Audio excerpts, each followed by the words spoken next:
Hi everybody, and welcome to another video of the channel. Wow, it seems like it's been forever since I last shot something other than a short for YouTube. Well, attribute that fact to early retirement, hibernation, or just all around laziness. But this line of figures has made me change my mind and do something other than just a regular short.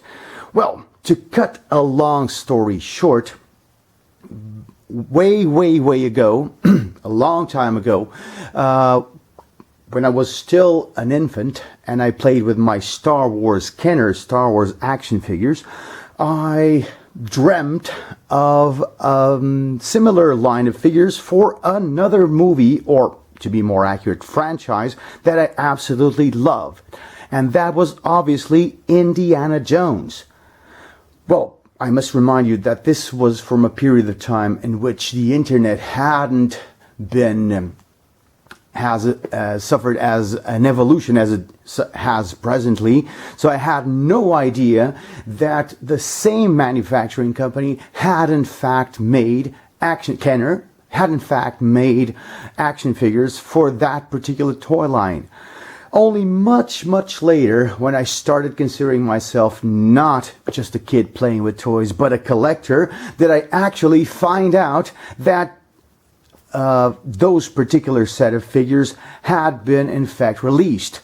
But my enthusiasm was cut very short when I found out the prices that were being asked on secondary markets for the original Kenner action figures from Raiders of the Lost Ark, and which I can tell you were absolutely preposterous. I mean, they were so expensive that by no means was I able to afford any of those figures whatsoever. So I was extremely radiant, ecstatic actually, to find out that Hasbro was going to re-release a retro line of figures inspired by the original Kenner ones. Okay, so first things first.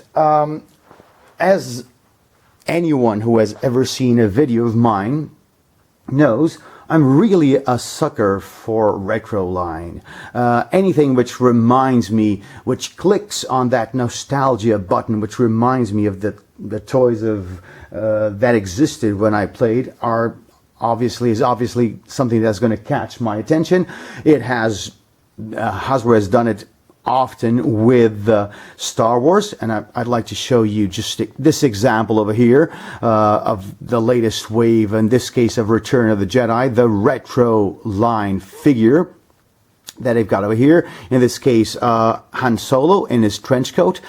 Well, and I'm game with this figure. I mean, I was sold on the idea of this faded looking, piece of cardboard, as if it were, kind of mimicking the wear and tear of the being around for 40 years. Okay, I'm game with that. Okay, I can even stand the top left side logo of the 40th anniversary of Return of the Jedi on this figure. What I'm not so much into is this huge sticker, stating that this corresponds to the retro collection, because what I like about this figure is his card, and when I have a significant portion of the picture of Harrison Ford being covered with the sticker, this obviously does not correspond to my expectations.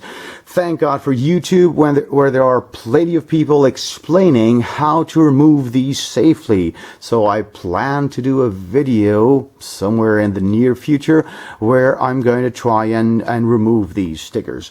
Oh, so this was I was so happy with the Indiana Jones toy line because they didn't do it. So as far as I know, these are quite similar to the original card backs. So one thing you will probably notice is that I've kept these on these ultimate guard sleeves that protect them from the sunlight, that protect them from the dust that they obviously collect. And since I have no plan, no intention whatsoever to remove them from their original blisters, so this seems like a perfect option for me. You will notice that these open up like this, and this is how the original Indiana Jones looks like. Yeah, that's it. Okay, and that for me, my friends, is just amazing to be able to, in 2023, to be more precise, on the 23rd of June 2023, to be holding, I know it's not the original one, but a very faithful reproduction of the original Indiana Jones from Kenner is just so amazing. Yeah, fantastic. Okay, so that's the lead figure. Okay, you've got Dr. Jones himself.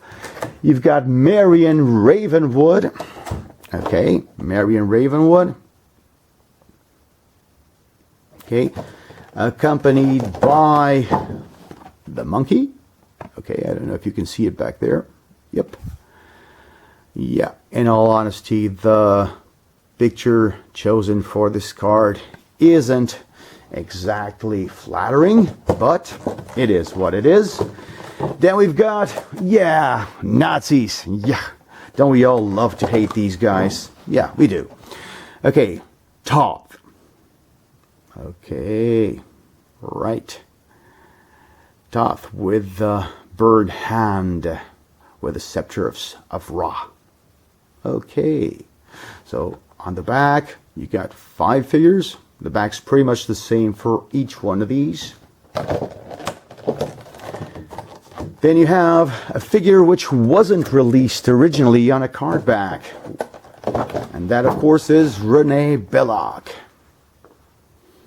Here we go. Renee Belloc.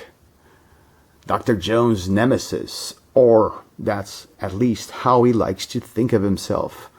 We ultimately discovered that that's not true, because he meets his demise. Just does not know where to stop. And last, but by no means least, we've got the brute German mechanic.